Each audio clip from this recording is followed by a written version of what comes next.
You cannot hate the government enough. Genuinely, you can't. You absolutely cannot hate them enough. Keir Starmer and the Labour government in the UK, and this will come to you guys in the US as well, mark my words, at least until Trump gets in power, I'm sure, is sending UK tax money to proscribed literal terrorists. Yes, this is actually what's happening. Yeah, crazy. Oh, their infrastructure. What? Oh, we've got to help. Blah, blah, like, what are we doing? Like, what are we actually doing?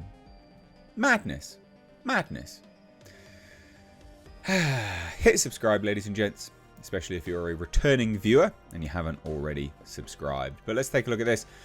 This was over on Sky News. And it says UK announces a £50 million support package for Syria. So let's just break this down, okay? Because I think it's really important to note. Already, Keir Starmer has said it's too early to remove Syrian rebels from the terror list. So they are terrorists. Right? They are. They're still on the proscribed terrorist list. They are. They're there.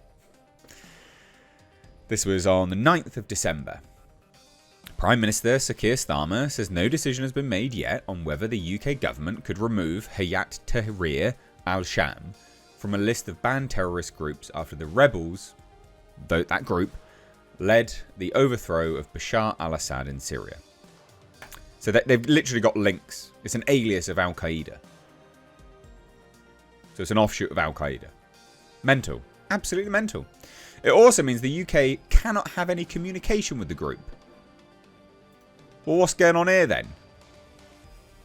What's going on here?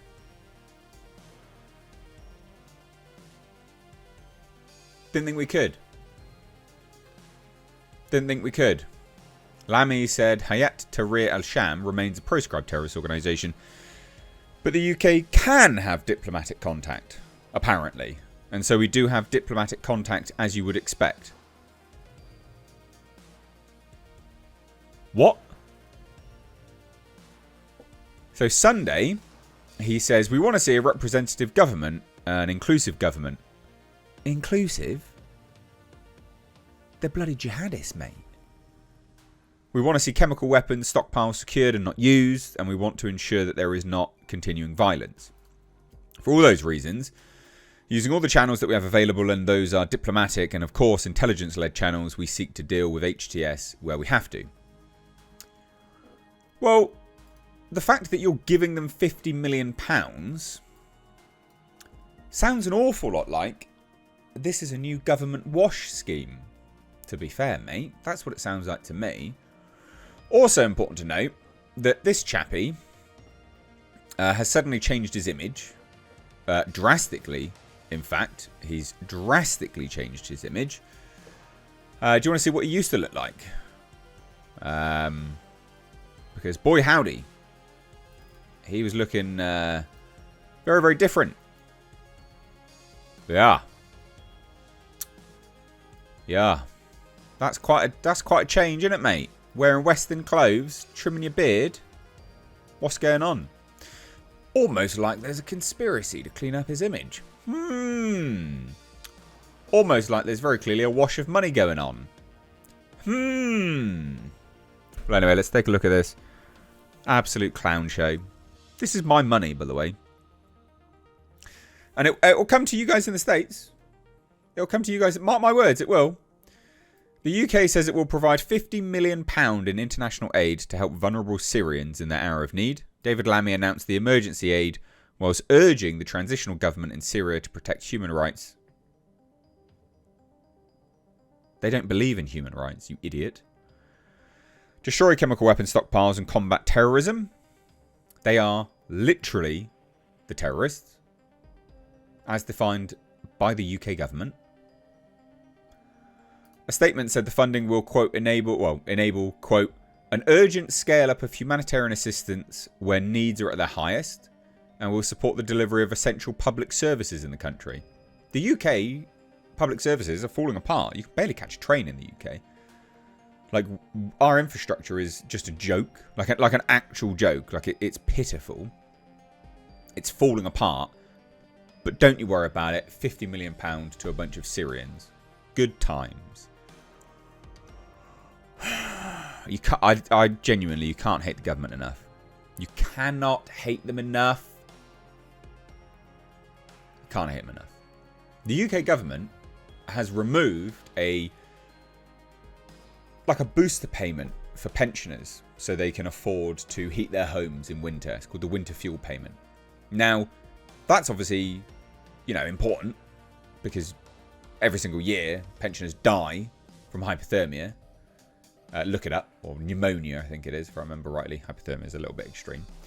But they do, yeah, they die. And it's normally reported on, and it's a big scandal, and blah, blah, blah, all this kind of shit. And we lock down the country to help save elderly people as well. Do you remember that? I remember that. At the cost of billions. Hundreds of billions. Yeah, yeah. Well, screw them. And all that tax money can just go to Syrians as well, I guess, now. Unbelievable. We are literally funding terrorists. I can't stress that enough. That's literally what's happening here. It's a nonsense. It's an absolute nonsense. So of the aid package, 30 million will help provide immediate help to more than 1 million people, including access to food, shelter and emergency healthcare. Good for them.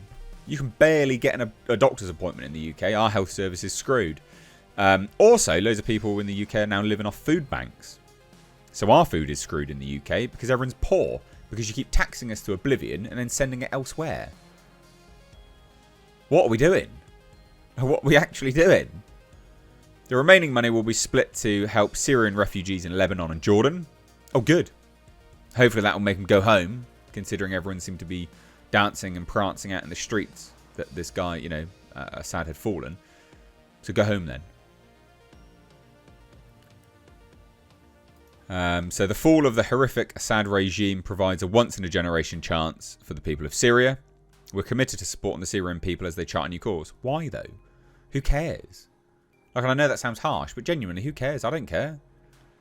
As well as providing humanitarian aid for Syrians, the UK is also committing £120,000 that will be made available for the organisation of the prohibition of chemical weapons. That's a good thing. The rest of it, that's just washing money, mate. It's crazy. There you go. This guy is the lowest IQ dunce out of them all. Utter imbecile. Oh, I hate the UK government. £15 million. Gone. Just gone. Just gone. And it's gone. 50 million. And it's gone. Your tax. And it's gone. Out the country. And it's gone. Good times. Love it. Love it. The UK is also approaching a recession. But don't you worry about it, mate. Send the money abroad. It's fine. As if the money in the UK doesn't leave the country already. Because it does. All the people that come here, they use it as an economic hub. Just to funnel money outside of the country. That's why if you go to London, Remitly, there's all these cash app transfer adverts everywhere. Send money home. It's like, yeah. They're just draining economic. They're just using it as an economic hub. They're just draining the finances from the country and sending it elsewhere. It's ridiculous. It's nonsense. Economies are good when they're sort of central. Well, not centralised. When they're nationalised. When the money circulates within the country. It doesn't work when people earn money in the country and then that money gets sent home. That's not a benefit to the economy, actually, in any way. It's not good. That's even if they work, because half the people don't. Anyway, whatever. You can't hate the government enough. Leave your thoughts down below.